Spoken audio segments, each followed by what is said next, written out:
کراچی میں خونی ڈمپر نے ایک اور شہری کی جان لے لی۔ رام سوامی میں موٹر سائیکل سوار کو ٹکر، شوہر جاں بحق بیوی زخمی، مشتعل افراد نے ڈمپر کو آگ لگا دی۔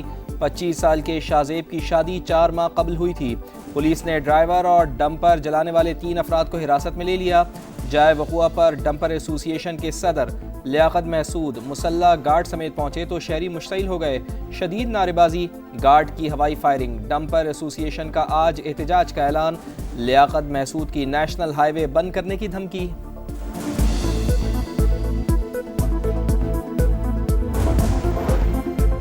گورنر سندھ کامران ٹسوری نے رام سوامی حادثے کا نوٹس لے لیا۔ لیاقت محسود کے گارڈ کی ہوائی فائرنگ کی مذمت، کہا کسی کو بھی قانون ہاتھ میں لینے کی اجازت نہیں۔ گارڈ کی فائرنگ پر پولیس ایکشن میں کیوں نہیں آئی؟ فوری قانونی کارروائی کی جائے۔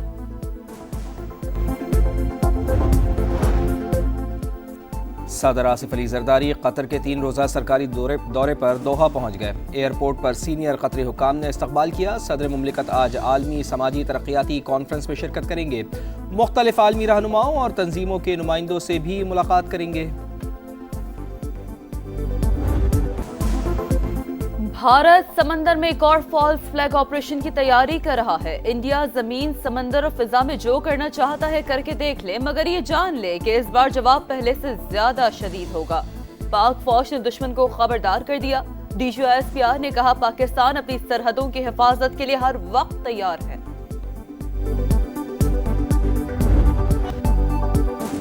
امریکہ کو اپنی سرزمین سے افغانستان پر حملوں کی اجازت نہیں دی۔ خبریں افغانستان کا پروپیگنڈا، پاکستان نے افغان طالبان کو فوری اور مؤثر جواب دیا، نتائج وہی نکلے جو ہم چاہتے تھے۔ افغانستان کی شرائط معنی نہیں رکھتی، دہشت گردی کا خاتمہ اہم ہے، دہشت گردوں سے کبھی بات چیت نہیں ہوگی۔ ترجمان پاک فوج کا 2 ٹوک پیغام، کہا ہمسایہ ملک کے ساتھ معاملات طے کرنے کی کوشش کی۔ 1 پوائنٹ ایجنڈا ہے کہ افغان سرزمین ہمارے خلاف استعمال نہ ہو۔ کالعدم TTP افغان طالبان کی ہی شاخ۔ افغانستان میں منشیات اسمگلرز کی افغان سیاست میں مداخلت ہے۔ حالیہ کشیدگی کے دوران 206 افغان طالبان مارے گئے، 112 فتنۃ الخوارج بھی ہلاک ہوئے۔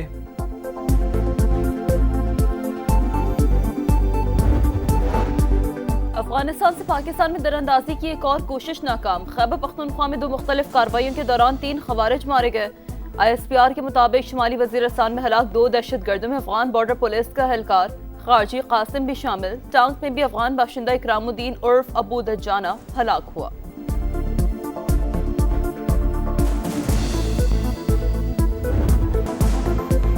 قومی ایئر لائن کے انجینئرنگ ونگ کی اچانک ہڑتال، PIA کی پروازوں کا شیڈیول متاثر، متعدد طیارے گراؤنڈ، مسافروں کو شدید مشکلات کا سامنا۔ گزشتہ رات 8 بجے کے بعد سے کوئی بین الاقوامی پرواز منزل کی جانب روانہ نہ ہو سکی۔ مدینہ منورہ، جدہ، دبئی، ابوظہبی اور دمام سمیت 12 انٹرنیشنل پروازیں اڑان نہ بھر سکیں۔ قومی ایئر لائن کے CEO نے ایئرکرافٹ انجینئرز کے خلاف سخت کارروائی کے احکامات جاری کر دیے۔ فوج سیاست میں نہیں الجھنا چاہتی، فوج کو سیاست سے دور رکھا جائے۔ ہماری کوئی ذاتی پسند ناپسند نہیں، پبلک سرونٹ ہو کر کسی پر الزام نہیں لگا سکتا۔ سہیل آفریدی خیبر پختونخوا کے منتخب وزیر اعلیٰ ہیں۔ گورنر راج سے متعلق فیصلے کا اختیار حکومت کے پاس ہے۔ DGISPR کہتے ہیں تیرا اور دیگر علاقوں میں آپریشن کی بات ہو تو سیاسی قوتیں آواز اٹھانا شروع کر دیتی ہیں۔ اگر کسی کے دل میں افغانستان کے لیے محبت جاگ رہی ہے تو وہیں چلا جائے۔ 27ویں آئینی ترمیم سے متعلق سوال پر ترجمان پاک فوج نے کہا قانون سازی پارلیمان کا کام ہے، غزہ میں عام فوج بھیجنے کا فیصلہ حکومت اور پارلیمنٹ کرے گی۔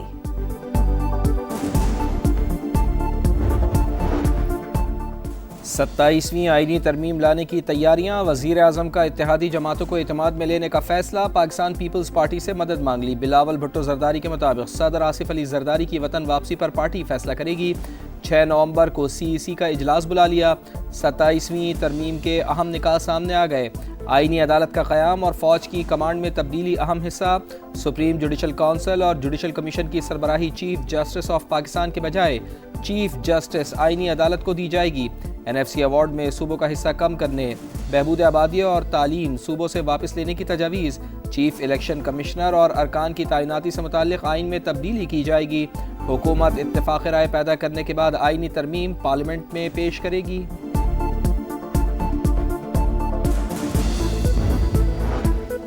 آزاد کشمیر میں ان ہاؤس تبدیلی التوا کا شکار، وزیر اعظم کے خلاف عدم اعتماد پر ڈیڈ لاک برقرار، نون لیگ کا مارچ میں انتخابات کروانے پر زور، پیپلز پارٹی اسمبلی کی مدت پوری ہونے کے خواہاں، صرف 2 ماہ میں پیپلز پارٹی کو مطلوبہ سیاسی اہداف حاصل نہ ہونے کا خدشہ، نون لیگ کا مطالبہ ماننے پر نئی حکومت جنوری میں ہی اختیارات سے محروم ہو جائے گی، جیالو میں وزارت عظمیٰ کے امیدوار پر بھی اختلافات برقرار۔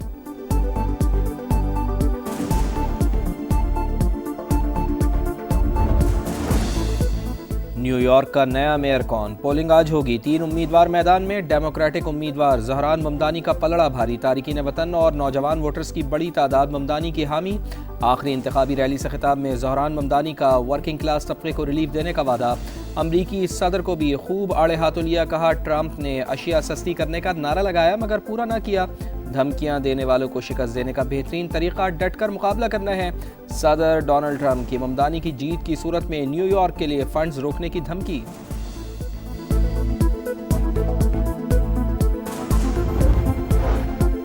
غزہ کے مظلوموں کے لیے امن کی تلاش، استنبول میں عرب اسلامی ممالک کا اجلاس، پاکستان، سعودی عرب، ترکی، قطر، UAE، اردن اور انڈونیشیا کے وزراء خارجہ شریک، غزہ کی صورتحال اور سیز فائر کے اگلے مرحلے پر غور، ترک وزیر خارجہ کا اسرائیل سے حملے بند کرنے کا مطالبہ، کہا حماس غزہ کا کنٹرول حوالے کرنے کے لیے تیار ہے، جنگ بندی جاری رہنی چاہیے۔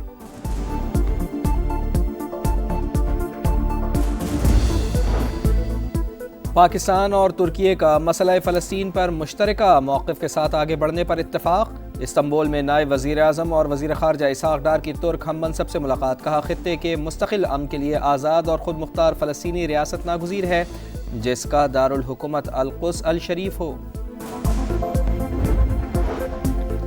3 قیدیوں کی لاشوں کے بدلے اسرائیل نے 45 فلسطینی قیدیوں کے جسد خاکی غزہ بھجوا دیے، 7 افراد کی لاشیں ڈھونڈنے کے لیے غزہ سٹی میں کھدائی جاری، اسرائیل کی سیز فائر کی مسلسل خلاف ورزیاں، بمباری سے ایک اور فلسطینی شہید، اسرائیل کو مغربی کنارہ ضم کرنے کی اجازت دیں گے نہ، مسجد اقصی کے تقدس کی پامالی برداشت کریں گے، ترک صدر کا پیغام۔ پنجاب کے کئی شہروں میں اسموگ کا راج، لاہور دنیا کے آلودہ ترین شہروں میں سر فہرست، ایئر کوالٹی انڈیکس 400 سے اوپر، گجرانوالہ میں 350 اور فیصل آباد میں 250 سے زائد، ملتان سمیت جنوبی پنجاب بھی شدید متاثر۔ کراچی کے علاقے گلبرگ رحمان آباد میں گھر سے خاتون کی گلا کٹی اور مرد کی پھندا لگی لاش برآمد، پولیس کے مطابق ممکنہ طور پر شوہر نے بیوی کو قتل کر کے خودکشی کی، تحقیقات جاری۔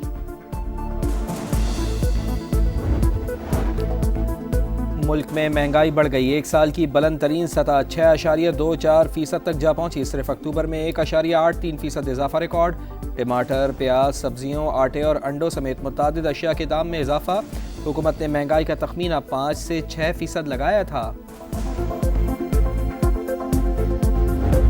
اور فیصل آباد میں 17 سال بعد انٹرنیشنل کرکٹ کا سج گیا میدان، پاکستان اور جنوبی افریقہ کا پہلا ون ڈے آج ہوگا، شاہینوں کا فوٹو شوٹ، کھلاڑیوں نے خوب پوزز بنائے، اقبال اسٹیڈیم میں طویل ٹریننگ سیشن، شاہین آفریدی کی بطور کپتان پہلی آزمائش، کہا ٹیم کو فرنٹ سے لیڈ کرنا چاہتا ہوں،